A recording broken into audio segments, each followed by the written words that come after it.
There's a number of different ways to introduce this guy.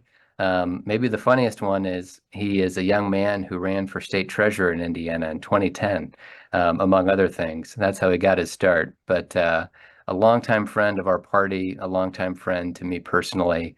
He's the former mayor of South Bend, Indiana, and we're so delighted to have him here, one of the top surrogates for Kamala Harris and Tim Walz around the country, Indiana's own Pete Buttigieg. So, Pete, take it away.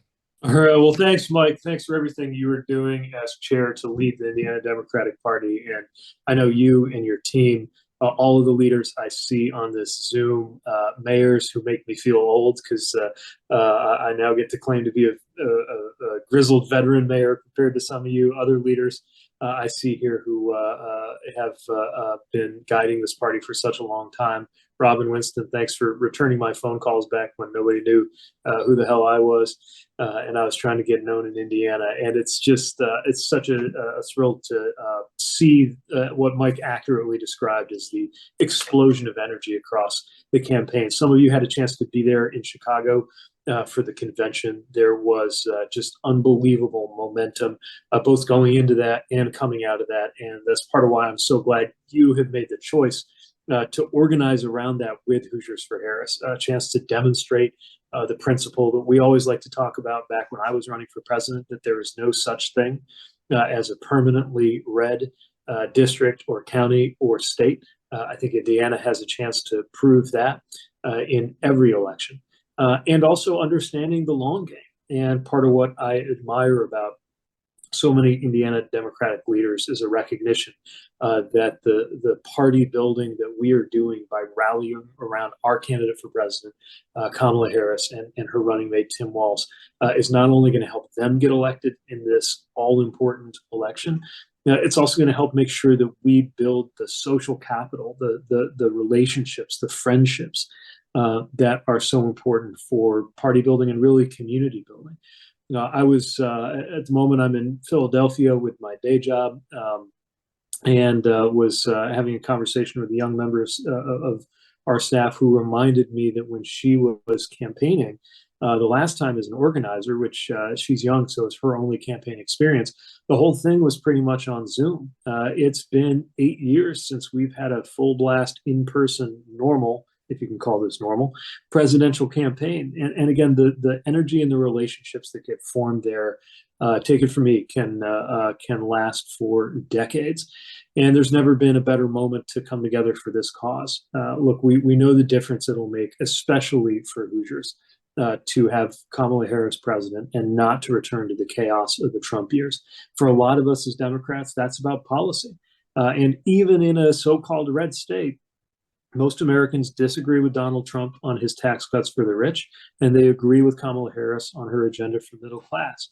Disagree with Donald Trump's decision to dismantle the right to choose, agree with Kamala Harris's agenda of making sure that we expand rights and freedoms in this country. But uniquely this year, I think even for friends who won't agree with us on policy, we can still have a conversation about why for some of our conservative leaning friends this time, it may not be a policy election. I never thought that I would be addressing a group of Democrats recently, just after we all took in the news that Bernie Sanders and Dick Cheney were on the same side in a presidential election. That tells you just how much this goes. Literally, you can't find two people more opposed to each other on policy. And just to be clear, neither one of them has moved in terms of what they believe in terms of policies. It's just that important to the country that we have this kind of leadership and not that kind of leadership. But also, I've been thinking a lot about results.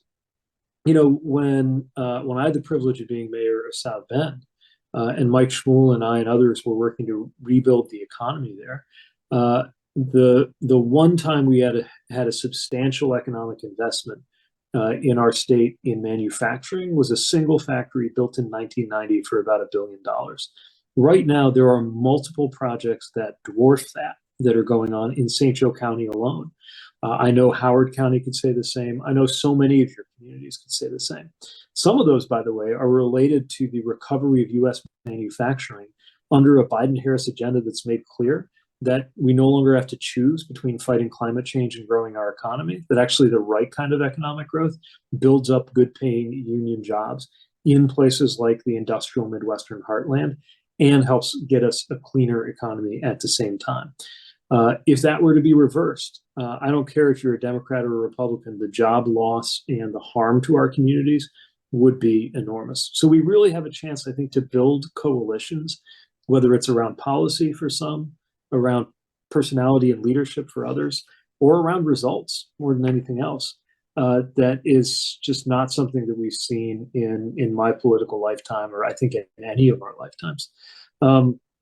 The other thing that I just want to stress that hopefully you were able to feel during the week of the convention, whether you were lucky enough to be there or whether you were following along from home, is that there's joy in this campaign, and it's okay. Campaigns don't all have to be run on grim determination. I know we understand the stakes are colossal. I know we understand that deadly serious things are at stake, but we can also enjoy this a little bit because what could be more deserving of joy than going out in defense of values and people that you believe in and finding others along the way who maybe are a little different from you in terms of where they're coming from or where they live or how they got started or what brought them to this to this effort. But that's exactly why it's so invigorating and energizing to see the kind of relationships that are being built. If you had a chance to see my convention speech, I used my few minutes up there to talk about how politics itself can be different, how we can build a politics that is about our everyday lives and is about actually making ourselves our better versions of ourselves versus a kind of politics that's just some kind of death match. You're practicing that. I see that every time I'm talking to friends from back home, and I know that's part of what's bringing you together in Hoosiers for Harris. We have until 8 weeks from tomorrow. That is a political eternity, and it is the blink of an eye at the same time. So take that patience for the side of politics that makes that a long time, just by the standards of our political roller coaster, and remember that when we go through the ups and downs, and there will be ups and downs.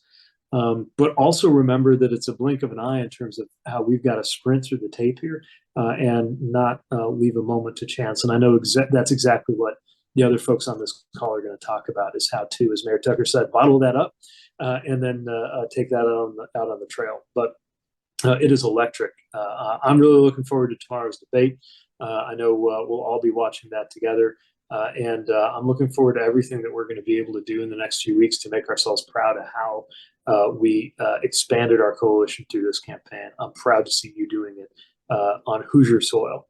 And I can't wait for us to have a lot to celebrate come November. And with that, Chairman Mike, back over to you. All right. Thank you very, very much, Pete. Good to see you. And we'll see you soon. Take care. Thanks so much for joining.